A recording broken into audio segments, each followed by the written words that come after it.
बिस्मिल्लाहिर्रहमानिर्रहीम। अस्सलाम वालेकुम एवरीवन, कैसे हैं आप सब। उम्मीद है कि बिल्कुल ठीक ठाक होंगे। अनमोल किचन से मैं एक नई रेसिपी के साथ हाजिर हूँ। तो व्यूअर्स, आज मैं बनाने जा रही हूँ दाद और मसाले के भरे हुए करेले। तो यहाँ सबसे पहले करेलों को मैंने बारीक छिलका उतार के नमक लगा के कुछ देर के लिए छोड़ दिया था। उसके बाद वॉश करके खुश्क करके इनको मैंने इस तरीके के कट लगा लिए मसाला भरने के लिए। ये मेरे पास है 2 अदद मीडियम साइज़ प्याज थे, इनको मैंने हैंड चॉपर के साथ चॉप कर लिया। हाफ कप चने की दाल थी, सख्त रख के बॉईल कर लिया मैंने इसको। 4 अदद हरी मिर्चें थी, उनको भी मैंने हैंड चॉपर के साथ चॉप कर लिया है। 1 अदद टमाटर है, इसका मैंने बीज और गूदा निकाल दिया है अंदर से। यह है मेरे पास अचार, 1 टुकड़ा लीमू का है और 2 टुकड़े आम के अचार के हैं। बहुत ज़बरदस्त फ्लेवर आता है इनका भरे हुए करेलों के अंदर। 1 टेबल स्पून भुना कुटा ज़ीरा और 1 टेबल स्पून भुना कुटा खुश्क धनिया है। ये है मेरे पास 1 टीस्पून चिली फ्लेक्स, 1 टीस्पून नमक और 1 टीस्पून हल्दी है। तो चलिए मैं इसको बनाना स्टार्ट करती हूँ। हावन दस्ते की मदद से मैं इसका मसाला रेडी करूँगी। तो सबसे पहले मैं अचार जो है अपना इसको डालूँगी हावन दस्ते में और इसको हल्का सा कोट लूँगी।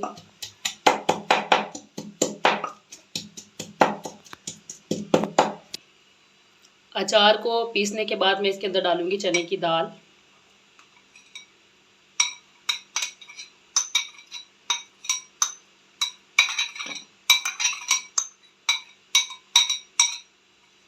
इसी तरीके से मैं चने की दाल को भी पीस लूँगी अच्छे से और स्टेप बाय स्टेप सारी चीज़ें शामिल करूँगी।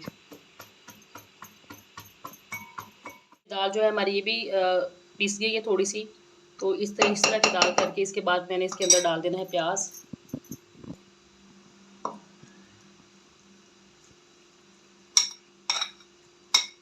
हैंड चॉपर के साथ चॉप करने का फ़ायदा ये होता है कि इसके अंदर ज़रा जल्दी से ये रेडी हो जाता है मसाला, ज़्यादा टाइम नहीं लगता।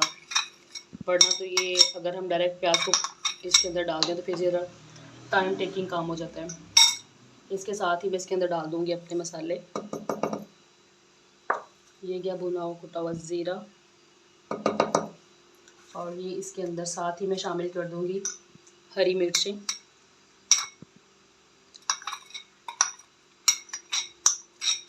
अब इन सब चीज़ों को मैं एक दफ़ा फिर से पीसना शुरू करूँगी।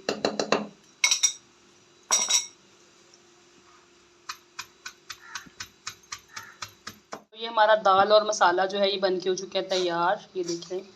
अब इसको मैं एक पैन में 2 चम्मच ऑयल डाल के इसको उसके अंदर हल्का सा फ्राई कर लूँगी ताकि इसका पानी जो है फालतू वो खुश्क हो जाए और उसके बाद ठंडा करके मैं इसको करेलों के अंदर फिल करूँगी। अब ये मेरा कुटा हुआ मसाला जो है इसको मैं शामिल कर दूँगी पैन के अंदर। बिस्मिल्लाहिर्रहमानिर्रहीम।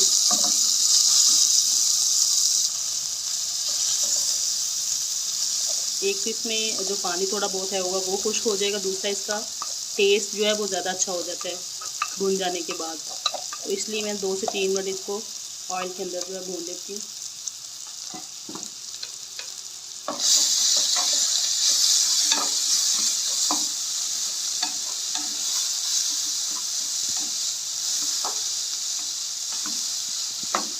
साथ ही मैं इसमें जो टमाटर था इसको मैंने हैंड चॉपर से चॉप कर लिया, इसको भी शामिल कर दूँगी साथ ही।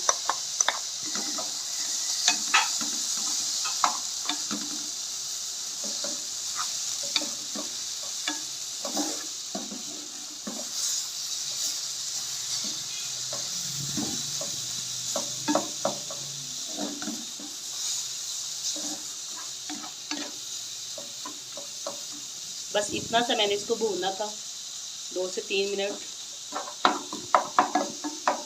मसाला जो है मेरा बन के हो चुका है रेडी। अभी इसमें को ठंडा होने के लिए छोड़ देती हूँ। तो मसाला जो है हमारा वो हो चुका है ठंडा। अब इसको मैं करेलों के अंदर भरना शुरू करूँगी। इस तरीके से इसके कट को हल्का सा खोल के चम्मच की मदद से मैं इसके अंदर डाल दूँगी मसाला इस तरीके से।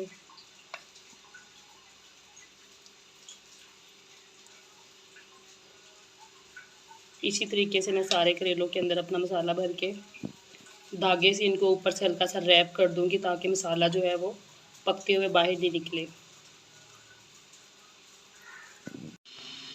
तो मसाला जो है मैंने करेलों के अंदर भर के इसके ऊपर धागा रैप कर दिया ताकि मसाला जो है बाहर नहीं निकलने पाए।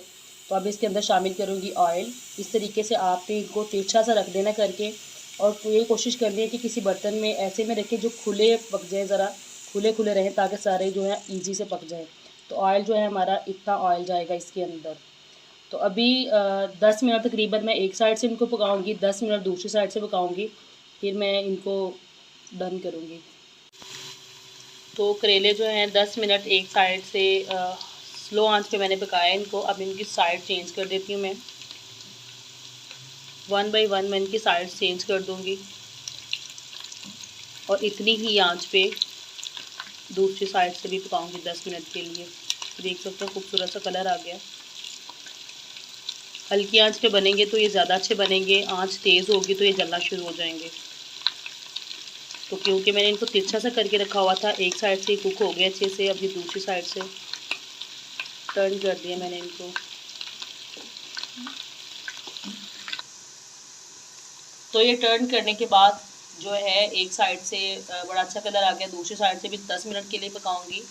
10 मिनट पकाने के बाद मैं जब इनको निकालूंगी तो फिर इसी ऑयल के अंदर मैं आलू और प्याज शामिल करूंगी। बहुत से घरों में करेले जो हैं वो सादा तरीके से खाए जाते हैं, आलू शामिल नहीं किए जाते, लेकिन हमारे यहाँ पे आलू भी साथ में पसंद किए जाते हैं, इसलिए इसके बाद मैं आलू जो है वो फ्राई करूँगी प्याज के साथ। और जो बचा हुआ मसाला था जो मैंने करेलों के अंदर भरा है, जब हाफ़ फ्राई हो जाएंगे आलू तो फिर मैं उसके अंदर डालूँगी। करेले हमारे जो हैं वो बन के हो चुके हैं तैयार। दोनों साइडों से मैंने 10-10 मिनट के लिए पका लिया है इनको। अभी मैं इनको 1 बाय 1 बाहर निकाल लूँगी। बिस्मिल्लाह।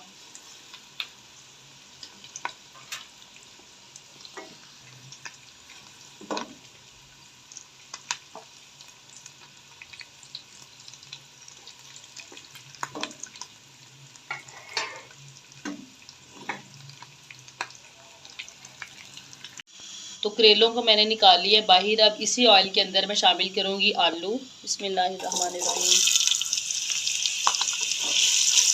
आलूओं को मैं ऑयल के अंदर तेज़ आंच पे 2 से 3 मिनट फ्राई करूँगी।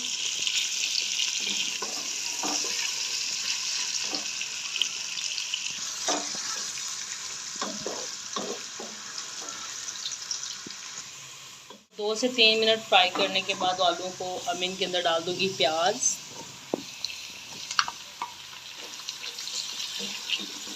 प्याज को मैं 2 मिनट फ्राई करने के बाद आलूओं को 2 मिनट के लिए दम लगा दूँगी और उसके बाद फिर अपना मसाला शामिल करूँगी।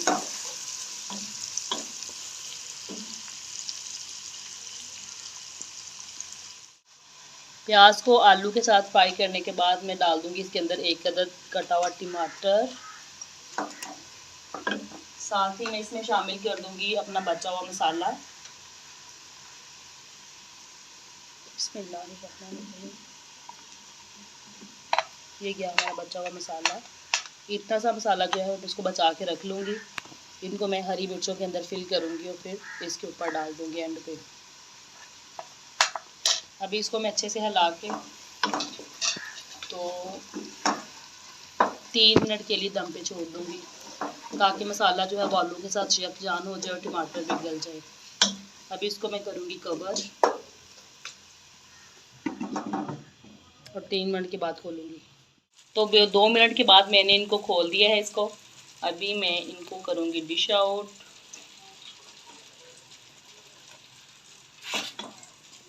बिस्मिल्लाहिर्रहमानिर्रहीम।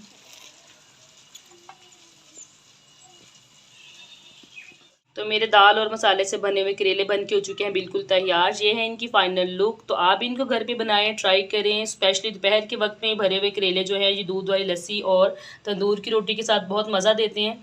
तो बना के मुझे भी कमेंट बॉक्स में बताइएगा कि आपकी कैसे बने हैं। तो वीडियो अच्छी लगे तो मेरे चैनल को लाइक करें, शेयर करें, सब्सक्राइब करें और बेल आइकन को ज़रूर प्रेस करें ताकि मेरी हर आने वाली वीडियो जल्द से जल्द आपको मिल सके। तो अपना बहुत सा ख्याल रखिएगा। अनमोल किचन से मैं एक नई रेसिपी के साथ फिर हाज़िर होंगी। तब तक के लिए अल्लाह हाफिज़।